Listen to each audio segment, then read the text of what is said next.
Hi, Anna at the Sewing Studio here, and in today's video I am presenting to you the Overlock Enspire Overlocker. I'm going to talk you through all its features. I'll show you everything that comes in the box. I'll show you how to thread the machine, we'll do some sewing, I'll show you its capabilities, and then I'll talk a bit about warranty and support. Now we split all of those into chapters, so if there's a particular section you're interested in, feel free to head straight there. Now the Enspire is the first overlocker in our Overlock range. It's quite a compact machine, but it weighs 7.5 kilos, so it's nice and sturdy on the table and isn't going to bounce around. It's got a handle here as well to help you transport it. It's also powerful, it sews up to 1500 stitches per minute. Now it's got space for 4 different threads, but the stitch options go right down to 2 threads, 3 threads and then 4 threads. That gives you a wider stitch variety from your standard 4-thread overlocking right down to a 2-thread flatlock or rolled edge.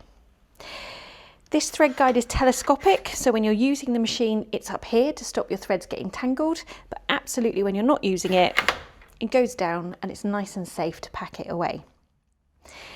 Each thread follows a clear path down through the machine, through the tension discs, and then on this side is where you thread your loopers, and I am pleased to tell you that they are threaded by Overlock's Jet Air system. It really couldn't be simpler.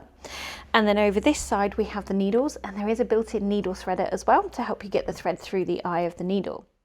The needles themselves sit vertically rather than angled, and that means that you get much more needle penetration power when sewing through those thicker fabrics.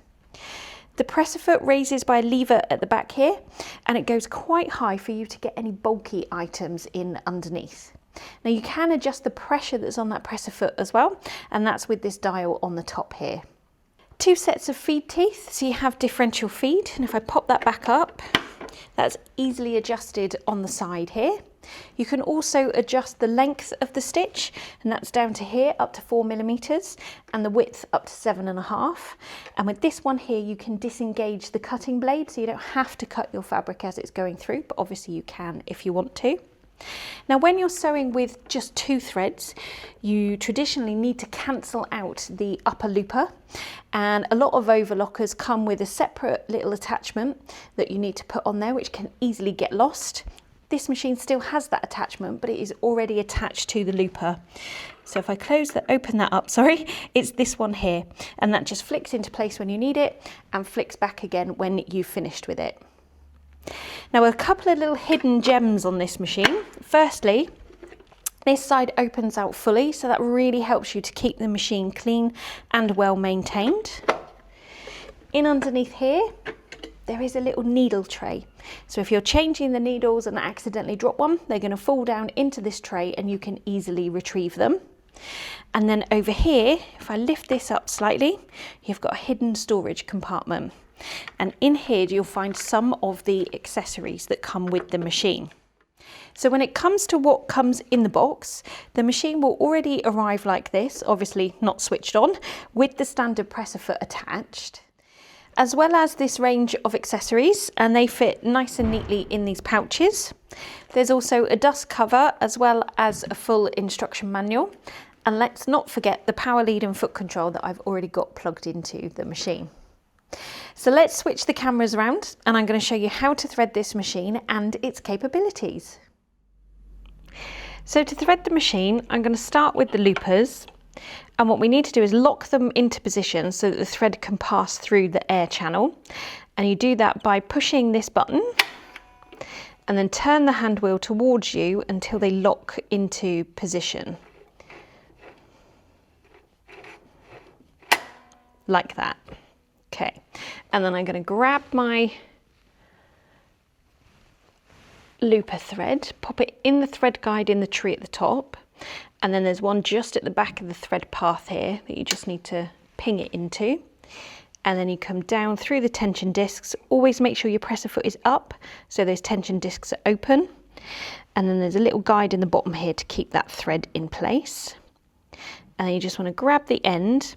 Now here you've got an upper and lower looper selector for the air threading, so we're going to do the lower looper. So I've made sure the selector is on the L for lower looper, and then I'm going to pop about 1/2 inch of thread into the hole, leave yourself some slack, and then with this lever, a puff of air is just going to send it on through, like so, and then it comes out the other end. I'm just going to grab the tweezers and take it from there, and then I'm just going to cut it to about 2 inches in length, and then my scissors don't want to cut, and then we can just leave that. When we start overlocking, it'll automatically draw up. So next we'll go on to the upper looper. So the same at the top through the thread tree, into the guide at the back, down through the tension discs, in behind that piece of metal. But this time we need to switch the air over to the upper looper. So you just slide that one across. And then again, she says, grab the end of your thread, pop that in the hole.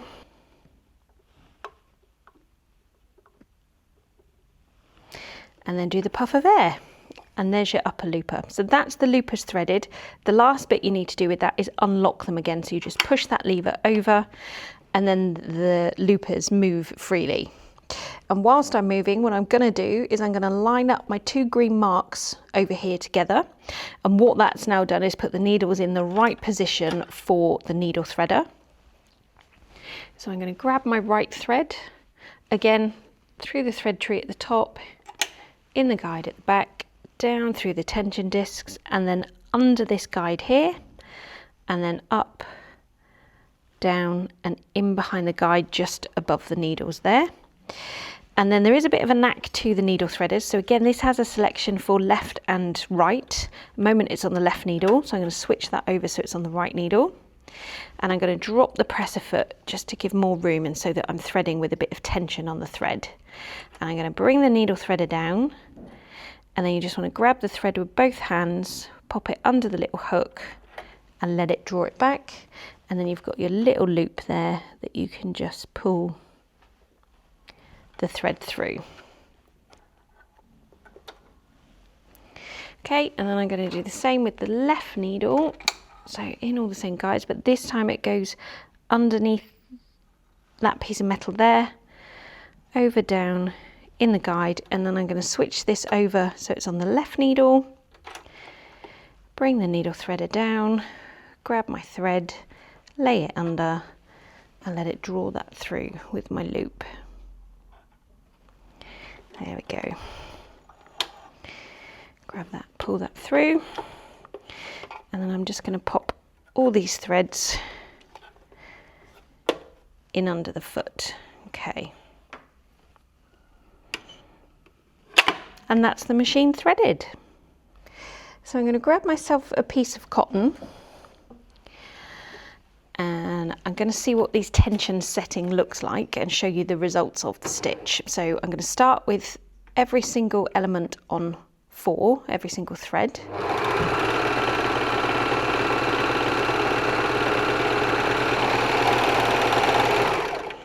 Okay, let's have a look at that. So this is the result here. Now I can see that the red thread is slightly baggy if I turn that over. So it's a bit loose on there. So what I'm going to do is tighten up. So the red thread is the lower looper. So I'm just going to increase the tension slightly and go again.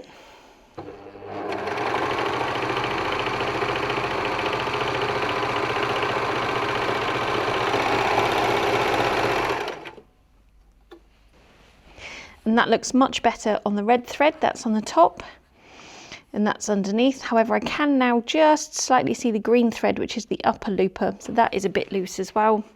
So I'm going to increase that one. Lovely. And that stitch is now looking balanced and just as it should. So if we move on to a thicker type of fabric now, you've got to envisage that when you switch between fabrics, you're going to need to change your tensions basically.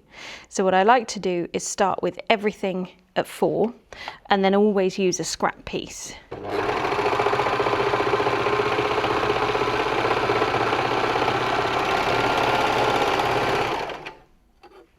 Okay. So again, as with the cotton, I can see that the lower looper and the upper looper are quite loose. Let's turn it over. And actually the yellow, so the left needle is quite loose as well. So I'm going to increase the left needle to 5, as well as the upper and the lower looper. And I actually think that would sit better if I increase the stitch length slightly, not by much, just a little way. And let's go again.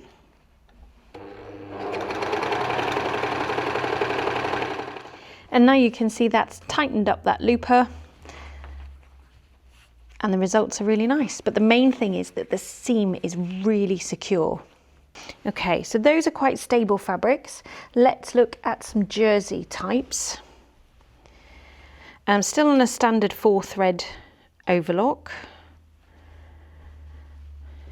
Again, I'm going to start with all my settings, nearly couldn't say that then, all my settings on 4.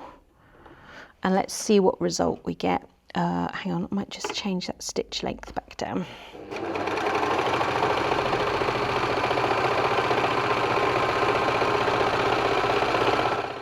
Okay, so there's a few things going on here. Number one, we have this waviness, which we don't want.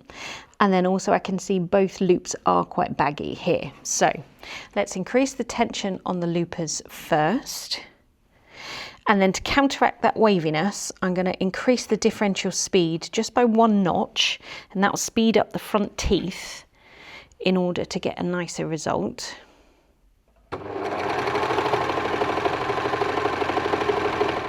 you go. And you can see how that stitch is now sitting much neater, and it's really nice and flat. There's no waviness there now.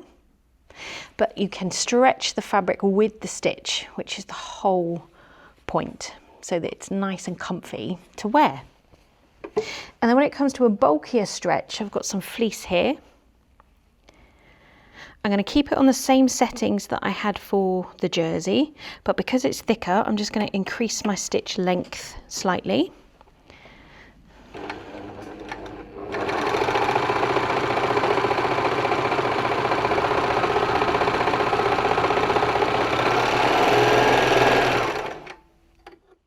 And that's done a really neat job of that also. Even though it's a thicker fabric, the settings have still remained the same. And there's no waviness thanks to us increasing this differential feed just slightly. So that's how you can adjust your settings to tailor for the different fabrics that you work on and the beautiful results that the machine gives you. So that's the 4-thread overlock. You can also do a 3-thread overlock, either in wide or narrow. And you do that by using both the loopers and then just the left needle to get the wide one and just the right needle to get the narrow one. Now when it comes to gathering, that couldn't be easier to do. You just leave the machine on your standard 4-thread, and then you increase the differential feed up to 2. So the front teeth are going to be feeding at a higher rate than the teeth at the back, which is how you achieve your gather, and put your stitch length up to maximum, which is 4 millimeters.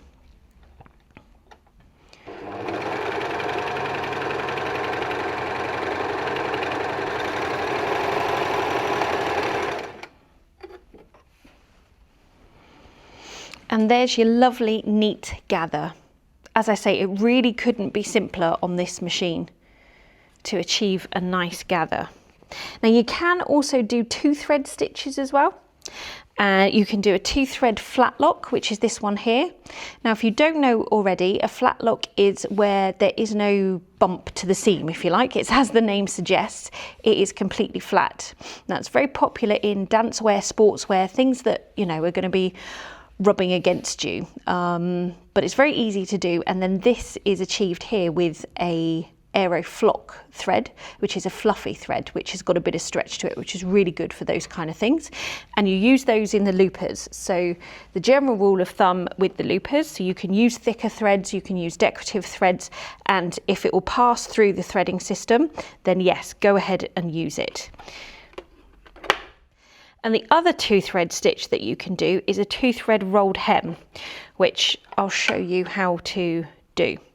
So what we want to do first off is pull out some of our threads and then cut them so that we can isolate different ones.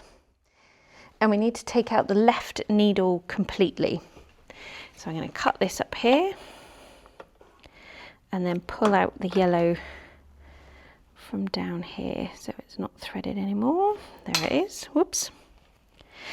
And then actually take the needle out as well. If you leave it in there, the machine will still try to loop around it, which is not the effect that you want. And do that screw back up so that they don't fall out. And then we're also going to take out the upper looper, because don't forget we're doing 2 threads, so we only want to leave 2 threads in. And then what we need to do is cover off the upper looper. So this is the upper looper cover that I was talking about that is here built in. I'm just going to move that lower one there. And then it basically just pulls to the right and then you flick it down and it sits where it needs to be. So that looper is now cancelled out. Nothing's going to try and loop over it basically. So the stitch length you want to put on the rolled hem setting. So you want to come all the way around. When you get to this point here, I don't know if you can quite see here, this is automatically disengaging the chain finger for you, which is the piece that the loops form around normally for your standard overlocking, which you don't need for a rolled hem. And then you can go anywhere on a stitch length on a rolled hem. It's on this grey bit here, between 1 and 4. I've got quite a fine fabric, so let's go to 2. And then the width you want to keep around 3 because it is quite a narrow stitch. So I'm going to pop the differential feed back down to the N symbol and then check my tension. So 4 might be okay with the lower looper, we'll check. And then the needle I'm just going to increase slightly because you want it to have that pulled effect. Now obviously because we're on a short stitch length, the fabric will feed a lot slower.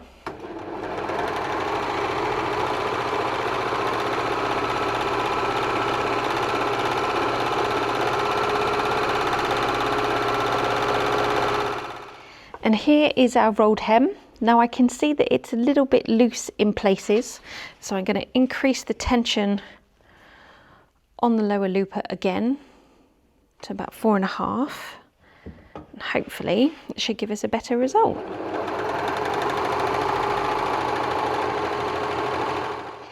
And there we've got our nice 2-thread rolled hem. That's underneath, and that's for use on fabric that is quite lightweight, where a 3-thread rolled hem might be too heavy for it. So I hope I've managed to show to you the capabilities of the Babylock Enspire Overlocker and helped you decide if it's the right machine for you. Now it does also come with 2 years warranty, and that can be doubled to 4 years if you register the machine with Babylock within 3 months of purchase. And on the side of your box you'll find a label with the web address which gives you instructions of how to do that. But don't forget that we are here at the sewing studio as well. We pride ourselves on knowing our machines inside and out so that we're here on hand for you whenever you might need us. And that might be help with choosing a new machine, or it might be help troubleshooting a machine that you've already bought from us. Speaking about buying from us, if you've decided this is the right machine for you, then head on over to our website now, thesewingstudio.co.uk, and grab yours. Delivery is fast and it's also free. Thanks for watching, and I'll see you again soon.